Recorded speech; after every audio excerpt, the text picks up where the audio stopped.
இயேசுவின் ரத்தம் ஜெயம். Praise the lord my dear brothers and sisters. இந்த நாளையும் ஆவியானவர் உணர்த்தின காரியம், எதற்காக சந்தோஷப்படுகிறோம்.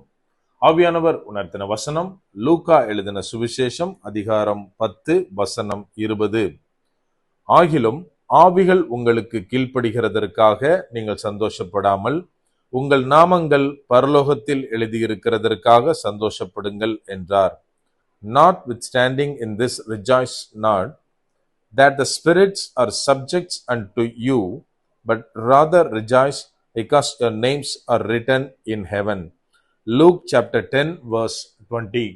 என கண்மானவர்களே, இந்த இடத்துல என்ன வாசிக்கிறோம் அப்படின்னா, இயேசு கிறிஸ்து தன் சீஷர்களை பார்த்து சொல்றாரு, நீங்க பிசாசுகள் உங்களை பார்த்து பயப்படுறதுக்காக நீங்க சந்தோஷப்பட வேண்டாம், மாறாக உங்களுடைய பெயர்கள் பரலோகத்துல எழுதி இருக்கிறதை குறித்து நீங்க சந்தோஷப்படுங்கள் அப்படின்னு சொல்றாரு. இன்னைக்கு மாய்மாலமான ஒரு உலகத்துல இருக்கிற நாம் எதற்காக சந்தோஷப்படுகிறோம்? நம்ம கொஞ்சம் யோசித்து பார்க்கணும். அதாவது இன்னைக்கு பார்த்தோம் அப்படின்னா, நிறைய பேரு சந்தோஷமா இருக்கிற மாதிரி தான் தன்னை காண்பித்துக் கொள்ளுகிறோம். ஆனால் நம்ம உண்மையில சந்தோஷமா இருக்கோமா அப்படின்னு கேட்டா ஒரு கேள்விக்குறிதான். கொஞ்சம் வருஷத்துக்கு முன்னாடி என்னோட பழைய ஆபீஸ்ல ஒர்க் பண்ணிட்டு இருந்த ஒருத்தருக்கு ஃபோன் பண்ணி பேசணும் அப்படின்னு எனக்கு உள்ள இன்சிஸ்ட் ஆகுது. ஸோ நான் அவருக்கு கால் பண்றேன். அவரு உடனே போனை பிக் பண்ணிட்டு, ஜி எப்படி இருக்கீங்க, என்ன ஏதுன்னு நான் ரொம்ப நாள் கழிச்சு பேசுறதுனால பேசுறாரு. நான் கேட்கிறேன், எங்க இருக்கீங்க, ஒரே சவுண்டா இருக்குன்னு கேட்டதுக்கு அவர் சொல்றாரு, ஃபேமிலியோட ஏலகிரிக்கு வந்தேன், ஸோ அங்க இருக்கேன், அதனால தான் எனக்கு சவுண்டா இருக்குன்னு சொல்லி நான் பேசிட்டு, சரி ஓகே அங்க பாருங்க அப்படின்னு சொல்லி வச்சுட்டேன். எனக்கு உள்ள பயங்கரமா எனக்கு கன்ஃபியூஷன். எதுக்காக அவருக்கு ஃபோன் பண்ணணும்னு எனக்கு இன்சிஸ்ட் பண்ணணும்? ஏன்னா அவரு அங்க ஹாப்பியா ஃபேமிலியோட டைம் ஸ்பெண்ட் பண்ணிட்டு இருக்காரு. என்ன ஆச்சுன்னு சொல்லிட்டு மறுபடியும் நான் ப்ரேயர் பண்ணிட்டு இருக்கேன், நார்மலா உட்கார்ந்துருக்கேன். ஆவியானவர் தெளிவா உணர்த்துறாரு, திரும்ப கால் பண்ணி அவன் ஒய்ஃப் பத்தி கேளு, அவன் ஒய்ஃப் எங்க இருக்கான்னு கேளு அப்படின்னு. ரியலா எனக்கு பயங்கர கன்ஃபியூஷன் தான். ஏன்னா அவர் சொல்றாரு நான் ஃபேமிலியோட இருக்கேன் அப்படின்னு. இருந்தாலும் ஆவியானவர் சொன்னாரு சொல்லிட்டு திரும்ப நான் கால் பண்றேன் அவருக்கு. கால் பண்ணி அவரு சொல்லுங்க ஜி அப்படின்னாரு. நான் இம்மீடியட்டா கேட்ட காரியம், உங்க ஒய்ஃப் எங்க இருக்காங்க, எப்படி இருக்காங்க அப்படின்னு. அவர் பயங்கர ஷாக் ஆயிட்டாரு. அங்க இருந்து சொல்றாரு, இல்ல கொஞ்ச நாளாவே எனக்கு அவளுக்கும் கொஞ்சம் மிஸ் அண்டர்ஸ்டாண்டிங் ப்ராப்ளம் போயிட்டு இருக்கு. ஸோ ஒரு 3 months நாங்க செப்பரேஷன்ல இருக்கோம் அப்படின்னு சொல்லிட்டு அநேக காரியங்களை ரொம்ப வருத்தத்தோட பேசிட்டு இருந்தாரு. எனக்கு அன்பானவர்களே, நல்லா ஒண்ணு புரிஞ்சுக்கணும். ஒரு மேரிட் மேனோட ரியல் சந்தோஷம் என்ன அப்படின்னா, அவன் ஒய்ஃபோட, அவன் பிள்ளைங்களோட, அவனோட ஃபேமிலியோட ஹாப்பியா இருக்கிறது தான்.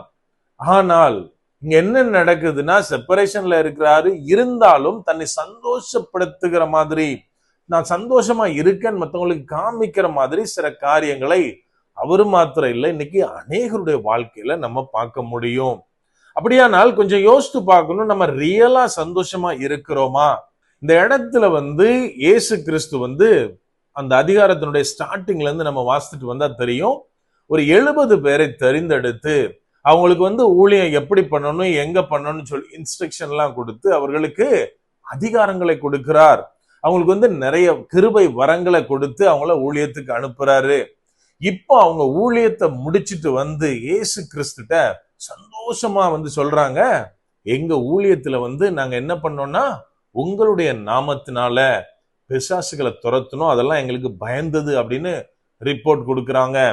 இதை கேட்ட பிற்பாடுதான் இயேசு கிறிஸ்து நான் வாசித்த இந்த வசனங்களை அவங்களிடத்துல பேசுறாரு. என்னன்னா, நீங்க துரத்துனீங்க, இதெல்லாம் ஓகே, சந்தோஷம்தான், ஆனாலும் இதை குறிச்சு மாத்திரம் நீங்க சந்தோஷப்படாதீங்க, பரலோகத்தில் உங்கள் பேர் எழுதப்பட்டு இருக்கிறதை குறித்து நீங்க சந்தோஷப்படுங்கள் அப்படின்னு.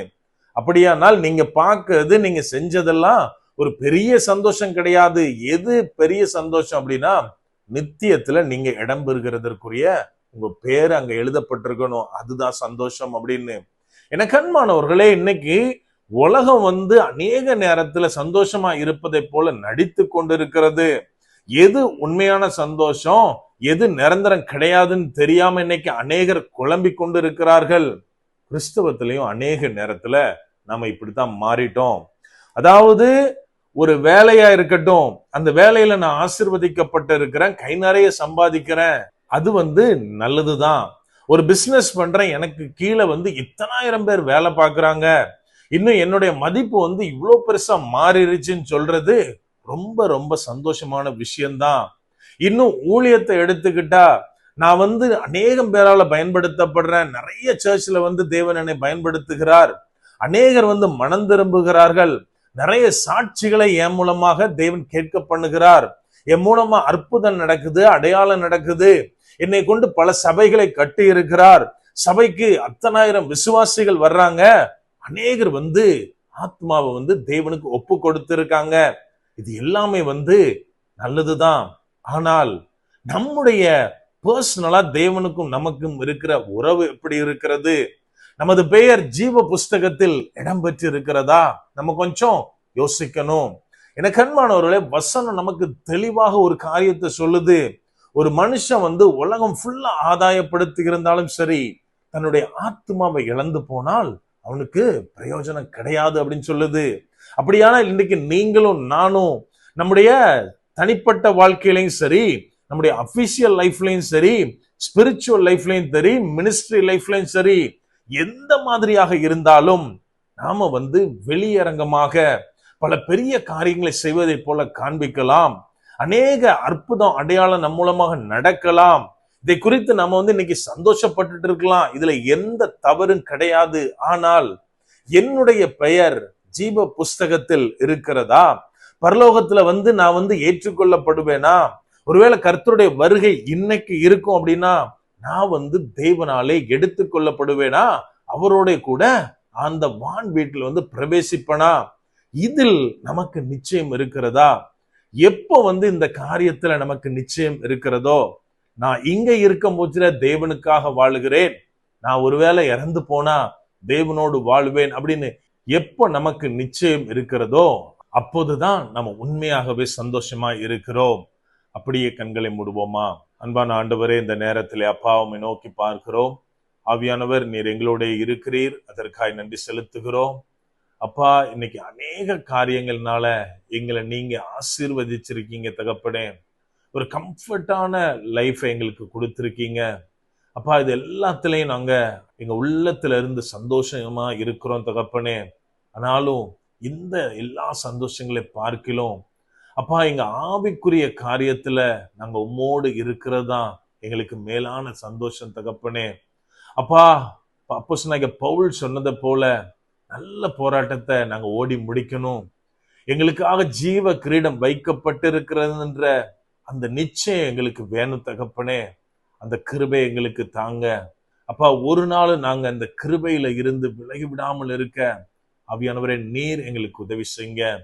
முற்றிலுமா எங்களை தாழ்த்தி ஒப்பு கொடுக்கிறோம், பலப்படுத்தி ஆசீர்வதிங்க. மீட்பர் இயேசுவின் மூலம் ஜெபிக்கிறோம். ஜெபம் கேளும் எங்கள் நல்ல பிதாவே. ஆமென். God bless.